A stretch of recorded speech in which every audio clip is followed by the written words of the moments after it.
नमस्कार, आदाब। मैं शर यासिर, स्वागत है आपका सियासत टीवी के हिंदी समाचार में। सबसे पहले देखते हैं हेडलाइंस। पश्चिम बंगाल की मुख्यमंत्री ममता बनर्जी का ऐलान का अगले हफ्ते बुलाएंगे विधानसभा सत्र। बलात्कारियों के लिए मृत्युदंड सुनिश्चित करने के लिए पास करेंगे बिल। वहीं असम विधानसभा में हिम्मत बिस्वा शर्मा ने कहा, मियां मुसलमानों को असम पर कब्जा नहीं करने दूंगा, मचा बवाल। आरएसएस प्रमुख मोहन भागवत को मिली मोदी शाह जैसी सुरक्षा, केंद्र ने भागवत की बढ़ाई सिक्योरिटी। महाराष्ट्र में शिवाजी की प्रतिमा ढाने पर मचा बवाल, संजय राउत ने शिंदे सरकार को घेरा। जमात इस्लामी नेताओं के चुनाव लड़ने पर उमर अब्दुल्ला का तंज, कहा पहले चुनाव हराम थे अब हो गए हलाल। पाकिस्तान के पूर्व प्रधानमंत्री इमरान खान को आईएसआई और सेना प्रमुख से जान का खतरा, कहा मुझे कुछ हुआ तो इनकी होगी जिम्मेदारी। अब समाचार विस्तार से। पश्चिम बंगाल के मुख्यमंत्री ममता बनर्जी ने बीजेपी के बंगाल बंद के बीच बड़ा ऐलान किया है। उन्होंने कहा है कि अगले हफ्ते हम विधानसभा सत्र बुलाएंगे और बलात्कारियों के लिए मृत्युदंड सुनिश्चित करने के लिए 10 दिनों के भीतर एक विधेयक पारित करेंगे। हम इस विधेयक को राज्यपाल के पास भेजेंगे। अगर वो इसे पास नहीं करते हैं तो हम राजभवन के बाहर धरना देंगे। ये विधेयक अवश्य पारित होना चाहिए और वो इस बार जवाबदेही से बच नहीं सकते हैं। भाजपा द्वारा आज बुलाए गए 12 घंटे के बंगाल बंद पर सीएम ममता बनर्जी ने प्रतिक्रिया दी। उन्होंने कहा कि हमने आज का दिन आरजी कर डॉक्टर को समर्पित किया है। हम न्याय चाहते हैं, लेकिन भाजपा ने आज बंद का आह्वान किया है।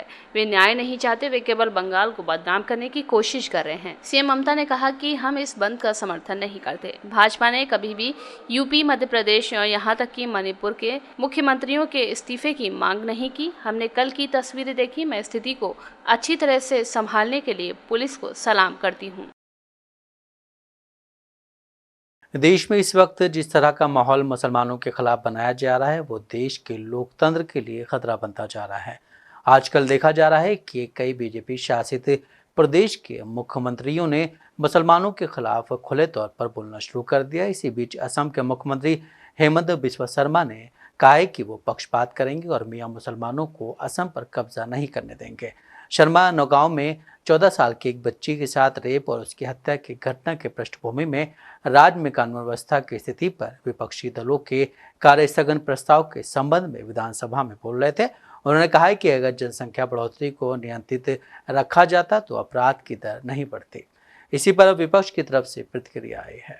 उनको वहां के कुछ अज्ञात लोग, कुछ संगठन के लोग उनको थ्रेट कर रहे हैं, उनको मार रहे हैं, पीट रहे हैं, भगा रहे हैं, वहां से उनको निकलने के लिए अल्टीमेटम दे रहे हैं। इसके लिए हमने अर्जेंट मोशन लाया था सीएम को और स्पीकर साहब के किया हमने कि आप इस पर डिस्कस कीजिए और असम में बसने वाले हर कास्ट कम्युनिटी के लोग, यहाँ बसने वाले 3 करोड़ 40 लाख लोगों की सेफ्टी सिक्योरिटी मुहैया करना ये चीफ मिनिस्टर की रेस्पॉन्सिबिलिटी है, जिम्मेदारी है। आपको इस जिम्मेदारी लेना पड़ेगा। लेकिन दुर्भाग्य की बात यह है, मुख्यमंत्री साहब रिप्लाई देते हुए किसी कम्युनिटी के पक्ष में, किसी के विपक्ष में दिखाई दिए। उनका इस तरह के डिवीजन करना किसी तरह बर्दाश्त नहीं है। वो खुद संविधान के ओथ लिए हैं, सबको समदृष्टि में देखेंगे, सबके लिए सिक्योरिटी का बंदोबस्त करना उसकी जिम्मेदारी है। लेकिन आप खुद उनकी जुबान से ये बोलना, इधर के लोग उधर नहीं जा सकते, क्यों जाएंगे, इस तरह की बातें करना दुर्भाग्य की बात है। भारतीय नागरिक, मुख्यमंत्री खुद दिल्ली में घर लिए हुए है।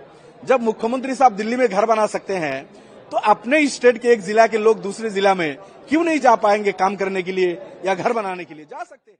जम्मू कश्मीर विधानसभा चुनाव के लिए सभी दलों ने अपने अपने उम्मीदवारों के नामों का ऐलान करना शुरू कर दिया है। बीजेपी ने सबसे पहले 16 प्रत्याशियों की पहली लिस्ट जारी की।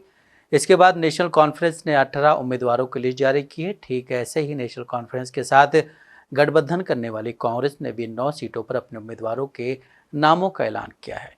चुनाव को देखते हुए अटकलें लगाई जा रही थी कि पीडीपी प्रमुख नेशनल कॉन्फ्रेंस और कांग्रेस से गठबंधन कर सकती हैं। इसी बीच पीडीपी प्रमुख महबूबा मुफ्ती ने मीडिया से बात करते हुए कहा है कि हम हमेशा अकेले लड़े हैं।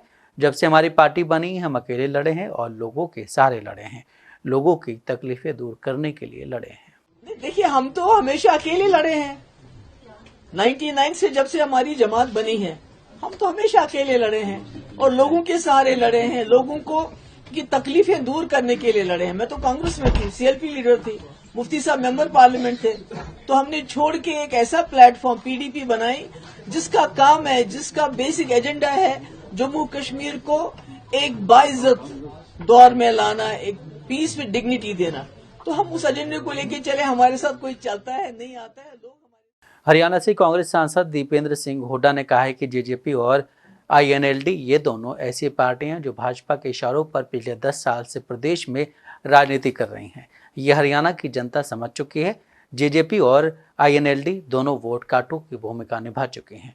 लोगों ने उनकी भूमिका को नकार दिया है। लोकसभा चुनाव में भी जेजेपी और आईएनएलडी को नोटा के आसपास वोट मिले हैं। इनका प्रदेश में कड़ा मुकाबला नोटा से चल रहा है। प्रचंड बहुमत के साथ कांग्रेस पार्टी हरियाणा में सरकार बनाएगी। घोषित कर दी है। जेजेपी और आईएनएलडी ये दो ऐसी पार्टियां हैं जो भाजपा के इशारे पर प्रदेश में राजनीति कर रही हैं पिछले 10 वर्ष से।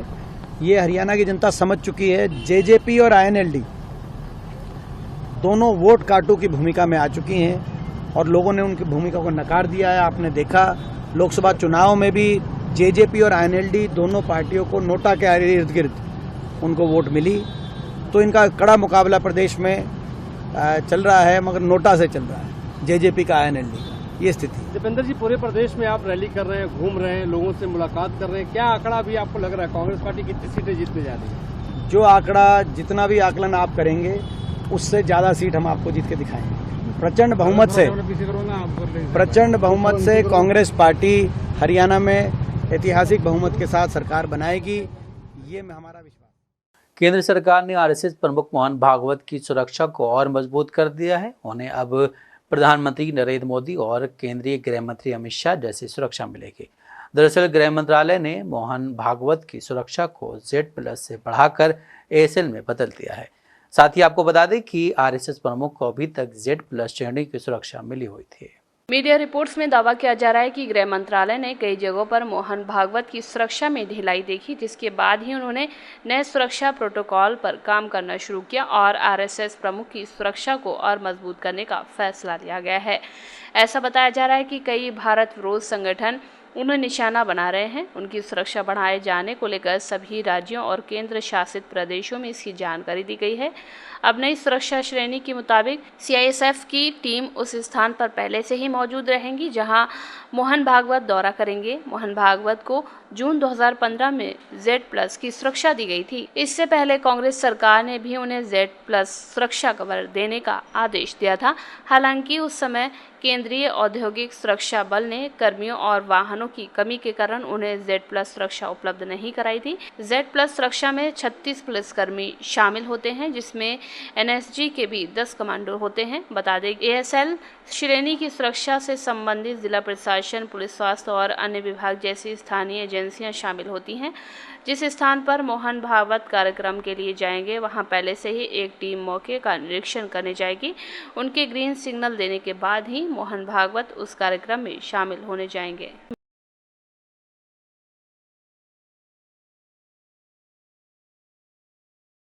गुजरात में लगातार हो रही बारिश से वडोदरा, राजकोट और मोरबी जैसे कई इलाके गंभीर रूप से प्रभावित हुए हैं।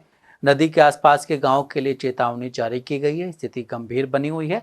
पानी का बहाव इतना ज्यादा है कि लोगों को डर सता रहा है। कुछ ऐसा ही हाल वडोदरा का भी है। जहां तक भी नजर जा सकती वहां तक सिर्फ पानी ही पानी नजर आ रहा है। सड़कों पर खड़ी गाड़ियां डूब चुकी हैं। कॉलेज, स्कूलों पर ताला लग चुका है। आम जनजीवन अस्त व्यस्त हो चुका है। तो ये वर्षों से ऐसे ही चल रही है। करीबन देखो तो हम समझ रहे जैसे 4-5 साल में ऐसा पानी आता ही है सर। और ये अभी बारिश ज्यादा हुआ है और डैम भी ओवरफ्लो हो गया है, तो ये पानी जल्दी से कम नहीं होगा, क्योंकि ऊपर से 30 किलोमीटर तक का जो बारिश होगा वो सब पानी इधर ही आएगा। मंदिर पूरा डूब गया है। मंदिर तो पूरा डूब गया। आप मेरे पीछे देख रहे हो, वो स्वयंभू महादेव है, तो वो ये पहली बारिश में बारिश भी फैला हुआ है और नदी का पानी भी पहली बार आया हुआ है। तो इसीलिए ये पहली बारिश और पहले ही पानी में इतना पानी देख के थोड़ा हमको डर भी लग रहा है, क्योंकि इतना पानी पहली बारिश में नहीं होता है। ये पहली बार इतना हुआ है कि इतना ज्यादा पानी, ये मेरे ख्याल में सब 15 साल के बाद इतना पानी आया हुआ है। इस बार तो लगातार 3 दिन से जो बारिश चल रही है उसके हिसाब से बहुत घर सामान सब बह रहा है और आदमी लोग फंसे हुए थे। इधर बहुत सारा इधर वो लोगों को बचाया है। सुबह से 6 बजे से लेके अभी तक बहुत आदमी को बचाया, 60 से 70 आदमी को बचाया है। जो आप जो अभी देख रहे हो स्वयंभू महादेव जो अभिषेक हो रहा है, वो इससे पहले कभी ऐसा। एक रिपोर्ट के मुताबिक अरुणाचल प्रदेश के सुबनसिरी जिले में एक ट्रक गहरी खाई में गिर गया, जिसमें 3 सैन्य कर्मियों की मौत हो गई और 4 अन्य लोग घायल हुए हैं। ईटानगर पुलिस के एक अधिकारी ने बताया कि दुर्घटना में 3 जवानों की मौके पर ही मौत हो गई, जबकि अन्य 4 लोग घायल हो गए। उनको इलाज के लिए भेज दिया गया है। शहीद जवान सेना की पूर्वी कमान के कर्मी थे। वहीं पूर्वी कमान ने अपने कर्मियों की मृत्यु पर शोक व्यक्त किया है। शहीदों की पहचान हवलदार नखत सिंह, नायक मुकेश कुमार और ग्रेनेडियर आशीष के रूप में हुई है। सेना के पूर्वी कमान के commander lieutenant general RC Tiwari ने घटना पर दुख जताते हुए कहा कि बहादुर हवलदार नखत सिंह, एनके मुकेश कुमार और जेडीआर आशीष के दुखद निधन पर गहरी संवेदना व्यक्त करता हूं, जिन्होंने अरुणाचल प्रदेश में कर्तव्य की पंक्ति में सर्वोच्च बलिदान दिया है। भारतीय सेना शोक संतप्त परिवारों के साथ मजबूती से खड़ी हुई है। सेना की पूर्वी कमान ने एक्स पर एक पोस्ट में कहा कि लेफ्टिनेंट जनरल आरसी तिवारी और सभी सैन्य अधिकारी बहादुर हवलदार नखत सिंह, नायक मुकेश कुमार और ग्रेनेडियर आशीष के निधन पर गहरी संवेदना व्यक्त करते हैं, जिन्होंने अरुणाचल प्रदेश में अपना कर्तव्य निभाते हुए सर्वोच्च बलिदान दिया है। महाराष्ट्र में छत्रपति शिवाजी महाराज की प्रतिमा ढहने के बाद विपक्ष ने राज्य सरकार पर निशाना साधा है।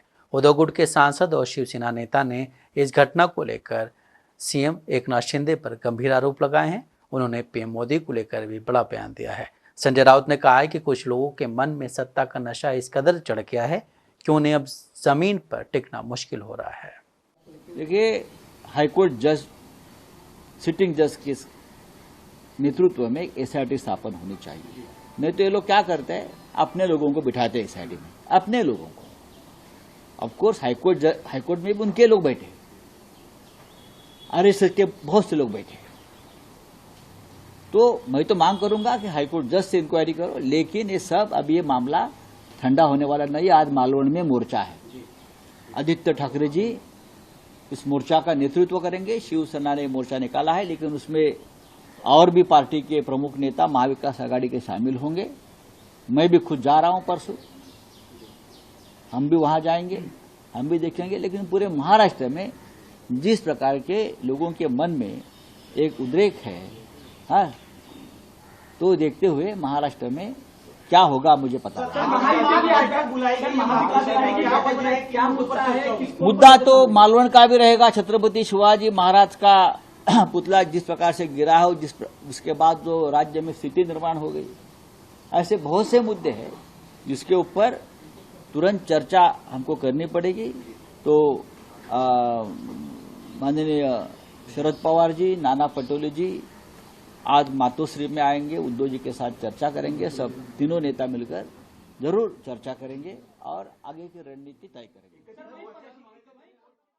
नेशनल कॉन्फ्रेंस के नेता उमर अब्दुल्ला ने कहा है कि प्रतिबंधित संगठन जमात इस्लामी के नेताओं का आगामी जम्मू कश्मीर चुनाव में भाग लेने का फैसला समय के अनुकूल है।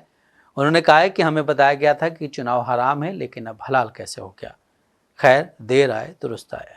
अनंतनाग जिले के पहलगाम में मीडिया से बातचीत के दौरान पूर्व मुख्यमंत्री ने कहा कि वो लंबे समय से कहते आ रहे हैं कि लोकतंत्र ही आगे बढ़ने का एकमात्र रास्ता है। उमर अब्दुल्ला ने आगे कहा कि 35 साल तक जमात इस्लामी एक खास राजनीतिक विचारधारा पर चलती रही है, जो अब बदल गई है। अच्छा है, हम चाहते थे कि जमात से प्रतिबंध हटा दिया जाए और वे अपने चुनाव चिन्ह पर चुनाव लड़े, लेकिन ऐसा नहीं हुआ। लेकिन ये भी अच्छा है कि वे निर्दलीय चुनाव लड़ रहे हैं। वहीं एक सवाल के जवाब में उमर अब्दुल्ला ने कहा कि ये मतदाताओं को तय करना है कि अगर जमात पीपुल्स कॉन्फ्रेंस को समर्थन देती है तो वो किस पार्टी का समर्थन करेगी। उन्होंने कहा कि पीपुल्स कॉन्फ्रेंस के भाजपा के साथ रिश्ते सार्वजनिक हैं। यदि जमात पीपुल्स कॉन्फ्रेंस का समर्थन करती है तो मतदाता को पता चल जाएगा कि वे किस पक्ष का समर्थन कर रहे हैं। वहीं पूर्व सीएम ने विश्वास जताया कि 4 अक्टूबर को परिणाम आने पर नेशनल कॉन्फ्रेंस कांग्रेस गठबंधन को 90 सदस्यीय जम्मू कश्मीर विधानसभा में बहुमत मिलेगा। कांग्रेस नेता सुरेंद्र राजपूत ने पश्चिम बंगाल में रेप केस मामले पर बीजेपी पर हमला बोलते हुए कहा है कि बीजेपी पश्चिम बंगाल मामले को लेकर पूरी तरह एक्सपोज होते हुए राजनीति कर रही है। हम बलात्कारियों के पकड़े जाने, उसको सजा दिलाने और उसके खिलाफ कठोर से कठोर कार्रवाई करने के पक्षधर हैं। लेकिन अब केस सीबीआई के हाथों में है। फिर भी बीजेपी वहां चिंगारी लगाते हुए लगातार हिंसक संघर्ष पुलिस के खिलाफ कर रही है, क्योंकि भारतीय जनता पार्टी इस केस और बलात्कार को राजनीतिक हथियार बना रही है और इसका खामियाजा उसको भुगतना पड़ेगा। उसका सजा दिलाने के, कठोर से कठोर कार्रवाई करने के पूरे पक्षधर हैं। अब केस सीबीआई के हाथ में है, लेकिन भारतीय जनता पार्टी वहां लगातार चिंगारी लगा रही है। भारतीय जनता पार्टी वहां लगातार हिंसक संघर्ष पुलिस के खिलाफ कर रही है। भारतीय जनता पार्टी के गुंडे लगातार पुलिस को मार रहे हैं। तमाम पुलिस वाले चोटिल हैं और भारतीय जनता पार्टी इस केस को और बलात्कार को जो राजनीतिक हथियार बना रही है, इसका उन्हें खामियाजा भी भुगतना पड़ेगा। और पूरे देश में हमारा तो कहना है कि जितना विरोध आप बंगाल की उसका कर रहे हैं हम समर्थन में, लेकिन वही अंकिता भंडारी के लिए भी कीजिए, वही बिहार में भी कीजिए, वही उत्तर प्रदेश में कीजिए, तो पता चलेगा।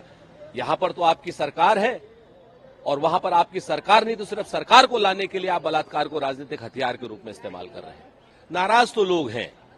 जब तक उस हत्यारे को, उस बलात्कारी को सजा नहीं मिलती तब तक लोग नाराज रहेंगे। लेकिन अब केस सीबीआई के पास है। अब सीबीआई को चाहिए, और सीबीआई भारतीय जनता पार्टी के अंडर में है, सीबीआई को चाहिए नड्डा जी कि हत्यारे को जल्द से जल्द फांसी दिलाए, बलात्कारी को जल्द से जल्द फांसी दिलाए। अब ममता के खिलाफ या ममता की सरकार के खिलाफ आपका जो भी आप विरोध प्रदर्शन कर रहे हैं, पूर्ण रूप से राजनीति से प्रेरित। कांग्रेस नेता पवन खेरा ने आज केंद्र सरकार पर निशाना साधते हुए कहा है कि हम लगातार मांग कर रहे हैं कि या तो कानून को और सख्त बनाए या फिर हम सबकी राय ली जाए।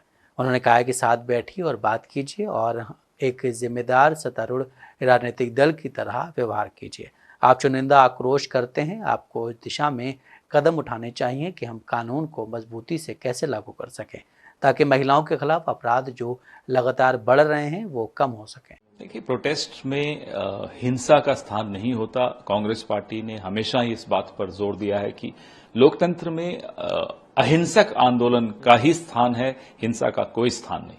हम तो लगातार ये मांग कर रहे हैं कि साहब या तो कानून को और सख्त बनाएं, हम सबसे आप राय लीजिए, सबको इकट्ठा बैठाकर बात कीजिए, जिम्मेदार सत्ताधारी राजनीतिक दल की तरह पेश आइए। आप ये सिलेक्टिव आउटरीच करते हैं कि बंगाल में तो पूरी भाजपा सड़क पे होती है, फर्रुखाबाद में नहीं, जोधपुर में नहीं, सायन में नहीं, थाने में नहीं, कोल्हापुर में नहीं, रत्नागिरी में नहीं, पुणे में नहीं, क्यों? तो ये सवाल सबके जहन में है कि आप कर क्या रहे हैं। आप तो सत्ताधारी दल हैं, सत्तारूढ़ पार्टी हैं, आपकी जिम्मेदारी अलग है। तो आप सबको जोड़कर कदम उठाने की तरफ, उस दिशा में कदम उठाइए कि कैसे मजबूती से हम कानून को लागू कर सकते हैं जिससे महिलाओं के खिलाफ अपराध कम हो, जो कि लगातार बढ़ रहे हैं।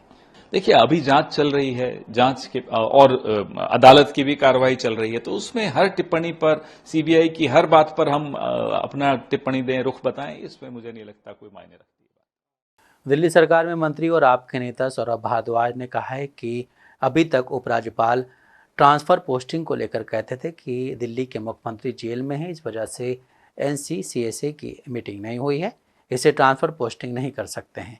लेकिन इसी 16 अगस्त को PWD के A ग्रेड के 7 अफसरों को पोस्टिंग दी गई है जो CPWD से आए हुए हैं। इस मामले में भारद्वाज ने उपराज्यपाल को घेरा और कहा है कि वो रोज इसका खुलासा करेंगे कि राज्यपाल किस तरह से दिल्ली को बर्बाद कर रहे हैं। साधारण सी बात रखी है कि आप कहते हैं कि डॉक्टरों की पोस्टिंग इसलिए नहीं हो सकती क्योंकि NCCSA की मीटिंग नहीं हो पा रही। मैंने आपको दिल्ली सरकार के ग्रुप A के पोस्टिंग के और ट्रांसफर के कागज दिखाए कि जून में और इसी महीने अगस्त में ट्रांसफर भी हुए, पोस्टिंग भी हुए, बिना NCCSA की मीटिंग के हुए। उस विषय में LG साहब कुछ नहीं बोल पाए। PWD में नए अफसरों की पोस्टिंग हुई है, इंटरनल नहीं है। नए अफसर CPWD से आए हैं, PWD में उनको पोस्टिंग दी गई है। LG साहब लिखित में दे दें कि वो लीगल है, मैं मान जाऊंगा। वो पूरी तरीके से इलीगल है और LG साहब की जानकारी में आ गया है। उसके बावजूद उन्होंने PWD प्रिंसिपल सेक्रेटरी पे कोई कार्रवाई नहीं की है। उसका जवाब वो नहीं दे रहे हैं। गोल गोल गोल गोल गोल गोल बातें कर रहे हैं। गोल गोल बातों से कुछ नहीं होगा और एक दूसरे को अपशब्द गाली देके भी कुछ नहीं होगा जो LG साहब देने की कोशिश कर रहे हैं। आप मुद्दे की बात कीजिए, मुद्दे का जवाब दीजिए। एक दूसरा मामला है, कल की तरफ से गोवा के हर एक उम्मीदवार को स्टोर किया गया छूट दे दिए जाएंगे।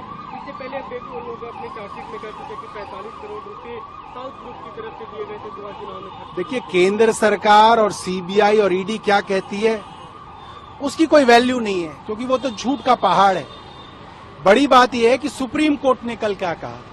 सुप्रीम कोर्ट ने कल केंद्र सरकार के वकील की खिंचाई की और बोला आपकी ईडी और सीबीआई जिसका मन करता है उसको आरोपी बना देती है, जिसका मन करता है उसको गवाह बना लेती है। ये मनमानी नहीं चल सकती। अगर आपने बोला कि किसी आदमी ने पैसे दिए तो उसको आप आरोपी बनाइए, उससे आप जो है गवाह बना लेते हैं किसी को। तो सुप्रीम कोर्ट ने बहुत अच्छे से सीबीआई और ईडी की खिंचाई की है और बताया है कि उनका तरीका गैर कानूनी है और पक्षपातपूर्ण है। ये सुप्रीम कोर्ट कह रहा है। आप पिक एंड चूज कर रहे हैं, आप पक्षपात कर रहे हैं, इससे बड़ी क्या बात हो सकती है। जेडीयू नेता केंद्रीय मंत्री ललन सिंह ने आज बंगाल की मुख्यमंत्री ममता बनर्जी पर जमकर हमला किया। पश्चिम बंगाल में मचे बवाल के बीच ललन सिंह ने कहा है कि वहां सरकार नाम की कोई चीज नहीं है, वहां अराजकता का माहौल है। हम सबको आश्चर्य होता है कि वहां के मुख्यमंत्री महिला हैं और महिलाओं पर अत्याचार के खिलाफ जब प्रदर्शन होता है तो वो पानी के बौछार करती हैं, लाठीचार्ज करवाती हैं, आंसू गैस छुड़वाती हैं। पश्चिम बंगाल में कोई सरकार नाम की चीज नहीं है। वहाँ अराजकता का माहौल है। हम सबों को आश्चर्य होता है कि वहाँ की मुख्यमंत्री महिला हैं और महिलाओं पर अत्याचार के खिलाफ अगर प्रदर्शन होता है तो वो पानी का बौछार करती हैं, लाठीचार्ज करवाती हैं, टीयर गैस छोड़वाती हैं। तो ये है। और उनको यही भी आप भूल गई कि इसी के बल पर वो सत्ता में आई। तो जो काम पहले सीपीएम के लोग करते थे वही काम अब वो कर रही है। कांग्रेस क्यों चुप है सर? सोनिया गांधी कांग्रेस पार्टी तो चुप रहेगा ही ना। हमने आपको बताया ना कि जाति आधारित गणना पर जब हम लोगों ने प्रस्ताव मूव किया तो राहुल जी के मुंह पर टेप लग गया था। तो कांग्रेस का तो यही हाल है, सत्ता पाने के लिए कुछ भी समझौता कर सकते हैं। एनडीए बहुत ही मजबूत है और एनडीए ताकतवर हो रहा है। आने वाले समय एनडीए का ही है। कोलकाता रेप मर्डर कांड पर हो रहे विरोध पर बोलते हुए कांग्रेस नेता शकील अहमद खान ने कहा है कि इस घटना की निंदा पूरे देश में, पूरी दुनिया में हम सब लोग, पूरी पार्टी करती है। उन्होंने कहा है कि इस तरह की घटना देश के किसी और कोने में हो रही हैं, उनकी भी इसी तरह निंदा की जानी चाहिए। सबको समान तौर पर इस बात को उठाना चाहिए। एक तो उस घटना की भर्त्सना पूरे देश में, पूरी दुनिया में हम सब लोग, हर पार्टी करती है। इस तरह की घटना देश के किसी भी कोने में हो, जो लोग इसकी भर्त्सना कर रहे हैं उनको भी इक्वली दूसरी जगह की भर्त्सना करनी चाहिए। अब भारतीय जनता पार्टी का मैं ट्रेंड देख रहा हूँ कि भारतीय जनता पार्टी शासित राज्यों में भी अगर इस तरह की घटना घटती, जैसे उत्तर प्रदेश का रिसेंट एग्जाम्पल है, बिहार में मुजफ्फरपुर से लेकर के और कई ज़िलों में ऐसी घटनाएं घट रही हैं, लेकिन उसको जिस अंदाज में उसकी मुखालफत करनी चाहिए वो नहीं होती है। मेरा ये मानना है कि सिलेक्टिव बनने की आवश्यकता नहीं है। घटना हुई, घटना की जांच हो, कल्प्रिट को जल्दी से जल्दी स्पेशल ट्रायल करके, स्पीडी ट्रायल करके सज़ा देनी चाहिए। यह एक न्याय संबद्ध बात है। भारतीय जनता पार्टी को लगता है कि झुंझुना मिल गया है तो वो अपना बजाने का प्रयास करती है। मैं यह मानता हूँ कि पूरे प्रदेश में, देश के किसी भी कोने में ये घटना घटती है तो तमाम लोगों को इसको मुखालफत करनी। पाकिस्तान के पूर्व प्रधानमंत्री इमरान खान ने जेल में अपनी जान को खतरा बताया है। पाकिस्तान तहरीक इंसाफ पार्टी के नेता इमरान खान ने कहा है कि अगर जेल में उन्हें कुछ होता है तो इसके लिए सेना प्रमुख असीम मुनीर और ISI चीफ को जिम्मेदार माना जाए। इमरान खान ने दावा किया है कि उन्हें दलिया जेल में खराब हालात में रखा जा रहा है। इसको लेकर इमरान खान ने एक पोस्ट भी लिखी है। उन्होंने लिखा है कि ISI मेरे जेल से संबंधित सभी प्रशासनिक मामलों को नियंत्रित करती है। मैं फिर से दोहरा रहा हूँ कि अगर मेरे साथ कुछ भी होता है तो सेना प्रमुख और ISI के डायरेक्टर जनरल इसके लिए जिम्मेदार होंगे। इमरान ने दावा किया कि उनका सेल ओवन की तरह है, जिस कमरे में रखा गया है वो एक ओवन की तरह है, लेकिन मुझे कोई राहत नहीं चाहिए। पूर्व PM इमरान खान ने कहा अपनी पत्नी को लेकर भी चिंता जाहिर की है। खान ने पत्नी बुशरा की स्थिति के बारे में बताया और कहा कि उनके कमरे में चूहे रहते हैं। इमरान ने क्रिकेट टीम की बुरी हार को लेकर PCB के अध्यक्ष मोहसिन नकवी की आलोचना की। कहा कि नकवी ने पाकिस्तान क्रिकेट को बर्बाद कर दिया।